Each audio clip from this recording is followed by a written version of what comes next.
यही सब अपना बोल रहे थे कि शराब के नशे में धुंधकारी ने कहा चुप पंडित, फालतू बात हमसे मन करना मत। और एक बात मैं बता देता हूँ, पंडित अपनी ये पंडिताई शंडिताई ना अपने पास रखना, आपकी एडवांस पीढ़ी के हमारे मुंह लगेगा तो ठीक नहीं है। और ऐसे लहजे में बोला कि अगर पंडित जी कुछ बोलते तो मार बैठता। बंधुओं, एक बेटा अपने बूढ़े बाप को मारने के लिए दौड़े, इससे बड़ी विडंबना और कोई हो नहीं सकती है।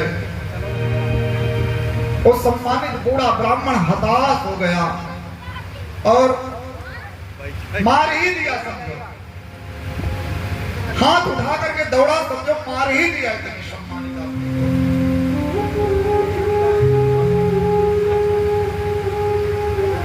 आज आत्मदेव को सन्यासी बाबा की वो बात याद आ रही है, पंडित तुम्हारे भाग्य में पुत्र का सुख नहीं है।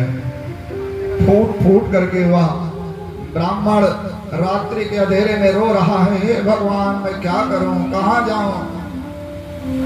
वही गोकर्ण आया, वो जो गाय का बेटा ना गोकर्ण, श्रद्धा से पिताजी कहता है, रोते हुए ब्राह्मण के सिर पर हाथ रखा, पिताजी।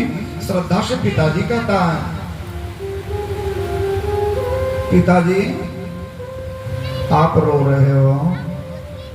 हाँ, मैं पिछले काफी दिनों से महसूस कर रहा हूँ कि आप बिल्कुल गुमसुम रहते हो, आप बिल्कुल खोए खोए रहते हो, आप किसी से बात नहीं करते हो और आज आप रो रहे हो।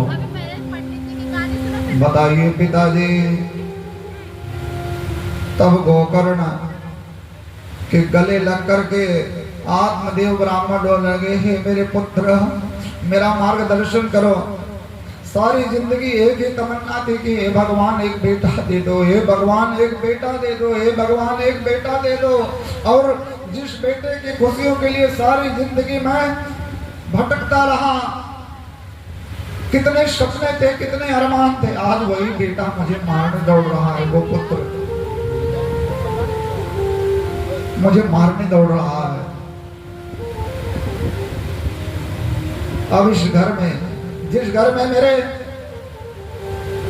दादा परदादा पिता जो मेरे जन्मभूमि है, अपनी जन्मभूमि को छोड़ना इतना आसान नहीं होता है बंधुओं। वहां से इमोशनल लगाव होता है।